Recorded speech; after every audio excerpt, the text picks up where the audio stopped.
Greetings and bienvenue, Midnight Crew. Thank you for returning to this broadcast, and welcome to new viewers joining us for the first time. If you like a video, then feel free to subscribe. My mother worked in an insane asylum since the 1980s. She recently quit and is now working as a crisis worker. She told me stories about the asylum. One of my mother's patients was this short man who liked to pretend he was some sort of 1950s rocker. He greased his hair back, rolled up his sleeves on his white t-shirt, had a leather jacket, drank hard alcohol and smoked a lot. Another one was this patient that always wore a suit and tie. He acted pretty gentlemanly. He had what is referred to as a Medicare Walk amongst the nurses. Basically, this was the sort of robotic, stiff movements of people on intense antipsychotics. They would walk but their arms wouldn't move. And when he smoked his cigarettes, which he smoked from a long, flapper-esque holder, his hand was frozen into this tight flipper of perfectly straight, stuck fingers. The cigarette would be crushed in between his hands. But he smoked like an Englishman. Whatever that meant. He also has a pipe. He would speak in rhyme a lot, too.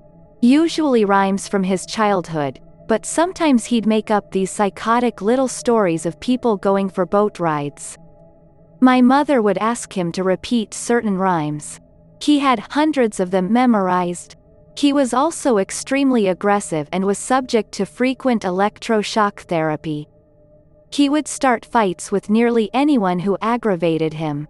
That is, before the advent of antipsychotic medication. Afterwards, he developed that Medicare Walk I mentioned earlier. There is an abandoned insane asylum near me. A former coworker told me stories of her mother's experiences working as a nurse there. They had underground tunnels connecting various buildings, and would keep patients down there due to overcrowding. While cutting some guy's hair, he broke loose and almost choked her to death before an orderly stopped them. Having been in the tunnels, there is still random stuff lying around. It's fucking creepy. That's fucking horrible. My mother, despite her flaws, is pretty good with patients. She talks a lot, so I suppose this makes conversations with patients who want to be social but are shy a bit easier. She never had much problem with violence from patients. Although she did admit that on a few occasions she would be the nurse to take down violent patients. My mom admitted many of the nurses were very prissy, and this compromised their ability to do their jobs. Don't want to touch mess in beds, scared of patient violence. She was often the one to tackle grown, psychotic men to the ground. She admitted once she didn't have anything to restrain one patient with. So, she tied his hands up with her shoelaces and pinned him down until the men hired to restrain patients came upstairs. As I mentioned before, my mother was less prissy than the other nurses. So, she was often the one to clean up the dead bodies. Most nurses would throw all the dead patients' belonging in the garbage bags the hospital had for patient families' pickups. My mother said she always made sure to get decent red or black bags from the dollar store and neatly fold and wrap everything. She was class. Anyway, she also had to wash the bodies. She admitted that it is really hard to wash a dead body after rigor mortis since it would be hard to get into crevices. However, before she could start washing, she usually had to put patients' dentures in. If the patient didn't have their dentures put in before rigor mortis, the funeral home would have to break their jaw to give them their teeth. After she was done washing the body, putting the teeth in and cleaning the rooms, my mother had to take the bodies downstairs to the basement, where it was cold, empty for storage and had all the toe tags.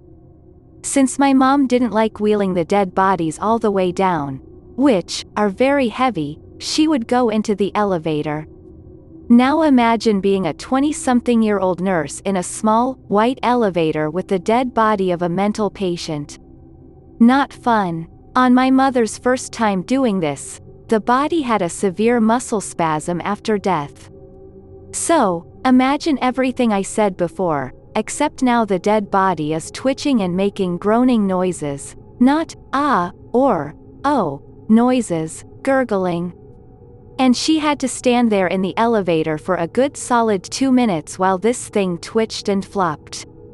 Then she took it into a basement where there was no one around. Except the bodies of 3 other dead patients and the room where they performed the lobotomies. Not fucking fun. Back to the lobotomy room. My mother was being trained to help perform lobotomies. She said that even though she was only trained in nursing, they were teaching her to use a saw to cut through the skull of the head. Then the doctor would use a smaller knife to hack around the brain. Then make his incision. She said she was never trained to do the lobotomies where the ice pick goes through the side of the eye. Before my mother could properly use her training, the lobotomies stopped being performed at her hospital. They were moved to another city nearby. My mother also witnessed a murder. While she was pregnant with me, she worked the night shift, and apparently always ate broccoli and cheese with her nurse friend and a few patients. One night, she heard running water from one of the patient's cells. She goes in to find this woman running the knife under the water. The woman would later admit that she went and bought a serrated knife. Therefore I'm assuming she was there voluntarily. The knife is covered with these fat chunks, and the sink is clogging up with this orangey red water. My mom stands there and watches the woman and finally asks her for the knife. And without reacting at all, the woman hands the knife to my mother and says, "Here you go." Then the woman asked my mom if she could clean up her cell so she could go back to bed. My mother's friend and coworker then goes into the woman's cell to clean it up. When she walks in, she finds that the woman decapitated her roommate while she slept. I don't know how the woman could get away with hacking another woman's head off with a kitchen knife, but her head was covered with a pillow and the victim was heavily sedated. The murderer, as my mother described her, was this big fat lady. And apparently, she had eyes that looked through you. She never smiled, and was always glaring at people. The victim was actually a former Catholic school teacher to my mother. Apparently, she had some sort of cold sore that turned into some sort of syphilis or some crap. Anyway, she had some sort of contagious disease that caused her to have abnormalities in the brain which led her to be insane. However, she was always happy and smiling. She sang songs wherever she went and pretended to be on a piano. She was a former school teacher to my mother and always talked about going back to teach her students about music. She used to prance and sing all the time. Her husband would often come to the asylum to visit her, and let her, who was entirely psychotic, drive the car around the premises while she sung. She spoke in songs. Another one of my mother's patients was a young woman responsible for shooting her mother in the head. The patient was watching television in her bedroom. She was in her early 20s, back in the 1950s. She just got up, grabbed her father's pistol and put the gun behind her mother's ear and fired. She was placed into an asylum. By the time my mother started working there, roughly 30 years had passed. Legally, this woman could now leave and her place in the asylum was voluntary. But she didn't want to leave. Said she still felt guilty and that she was too bad to ever be part of regular society. She never forgave herself for what she did, even though she wasn't in the right mind and was convinced her mother was an alien or a monster or something. But she was always intensely nice. She made my mother tea doilies, which we still use, and sweaters. This woman made me my baby blanket. One patient hated my mother with a passion. He said that all women were whores and didn't like it how she tried to boss a man around, by making him take his meds and not fucking beat on other patients. So, he was your typical tard. But in an insane asylum in the 1980s. Anyway, He was a convicted murderer, killed a man when he was in his late teens. He was legally allowed to leave in his mid-40s. Before he left, he told my mother that he hated her so much he'd murder her and her family. Back then it was just my mom and dad pre-divorce and my older sister. All because she was a woman who told him to stop being crazy and take his fucking meds. To save herself time, my mother lived near the asylum. Now, either he saw her, or he found about her in some sort of directory, because he found where she lived. My mother said she saw him at least 5 times in the months after he was let from the asylum. The police told her he was working a job and every psychiatrist in the hospital said he was stable. So, they pretty much told her to shut up. My mother started locking the doors and windows excessively. One day, my mother heard a loud bang from upstairs in my sister's room. She then heard my sister crying and screaming louder than usual. So, my mother grabbed a broom and rushed upstairs saying, "I have a fucking gun." When she made it upstairs, my older sister was lying on the middle of the floor with a bruise on her tummy and sobbing. The window had been forced open. After that, we moved into the house I grew up in. My mother took my father's name, and kept it after the divorce, and removed her name from the phone books and directories available. We never heard from him again. Another one of my mom's patients was an amazing artist only at 17. He would draw intensely detailed pictures of Jesus on the cross, close-ups of the nails in Christ's hands, the thorns going into his forehead, complete with pores dripping sweat, etc. Satan, Roman soldiers torturing Christ, one even detailing an assault of Christ, the adulterous woman being beaten before being handed over onto Christ, things like that. He would also draw pictures of hell and demons, sometimes involving himself. He could sometimes draw beautiful things. He liked my mother quite a bit, and, from memory, painted a lifelike portrait of her. He also drew her butterflies and flowers. Nice pleasant stuff, but usually, he would flip out halfway through a nice picture and start drawing disturbing imagery over top. Like, a beautiful skyline that gradually shifts into a hellish, barren landscape. He would often cry and tell my mother the disturbing things he painted were what he saw each and every day. He told her he tried to visualize nice things that made him happy, but the bad things would distort and engulf them. Eventually he was put on medication, and his psychosis, and his talent, evaporated. My mother asked him if it made him sad to go from being a stunning realist to unable to draw a straight line. He said he didn't care because he wasn't seeing those horrible images anymore. Although he explained to her his plans to go to art school and become a professional artist. My mom once, as a young woman, had to go alone into a room with a convicted apist and murderer on multiple women. Who was unrestrained, she said feels intensely uncomfortable, man. She also worked with regular pyromaniacs.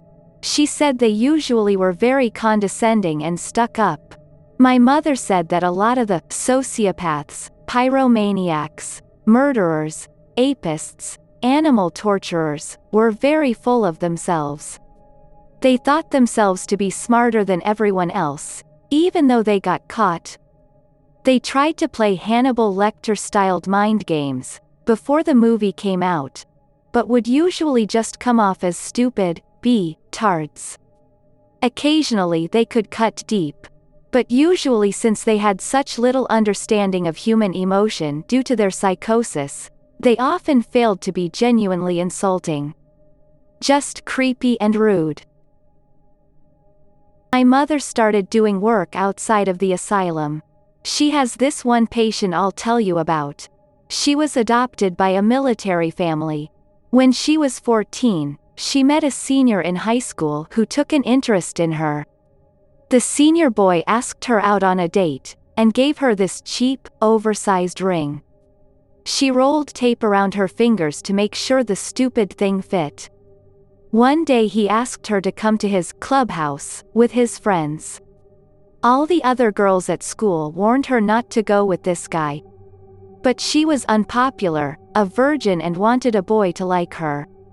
So, she went. It turned out to be a biker hangout. Where I live in Canada, bikers are a problem. A whole group of men ages 20 to 40 just started violently ganging up on this one little 14-year-old girl. Apparently, it was the senior boy's job to go find young girls who low self-esteem, make them like him, and trick them into going to their hangout.